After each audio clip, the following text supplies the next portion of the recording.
В литературе, спектаклях и кино по всему миру человеческое восхищение любовью настолько же сильное, как и страх перед разбитым сердцем. Но является ли разбитое сердце абстрактным понятием, или же это действительно физически влияет на наше тело и мозг? Когда вы испытываете физическую боль, такую как порез или другое повреждение, стимулируется передняя поясная кора. И удивительно, это та же область мозга, которая активируется, когда вы чувствуете себя отстраненными, переживаете потери в социальных отношениях. Возможно, физическая и эмоциональная боль не такие уж и разные, как может показаться. Только подумайте о том, как мы описываем потерю любви. Он вырвал мое сердце, мне плюнули в душу, эмоциональные раны.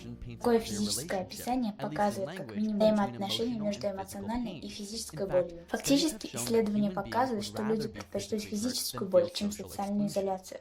Но почему эти два различных опыта вызывают одинаковое чувство в наших телах? Понятно, что наши тела используют физическую боль, чтобы избежать риска неминуемой опасности. Но с точки зрения эволюции, все, что увеличивает нашу выживаемость и пригодность как вида, вероятнее всего сохраняется. Создание отношений и социальных связей между любимыми друзьями стало важной частью выживания для многих видов.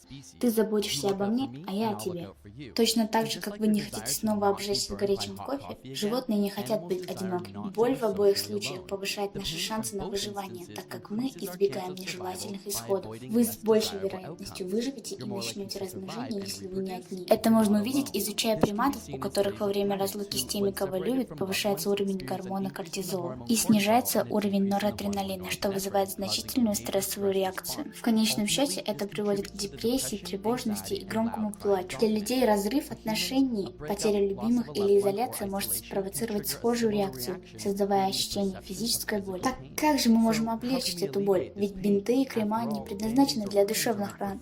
Исследования показывают, что высокий уровень социальной поддержки связан с низким уровнем боли, в то время как социально изолированные личности демонстрируют плохую адаптацию. Так что если вы чувствуете, что сердце разбито, окружите себя друзьями и семьей, как бы сложно это ни казалось. И если кто-то из ваших знакомых эмоционально страдает, окажите ему социальную поддержку, потому что даже с научной точки зрения мы, люди, просто хотим, чтобы для нас где-нибудь было место среди своих. Оригинальный эпизод был спонсирован audible.com.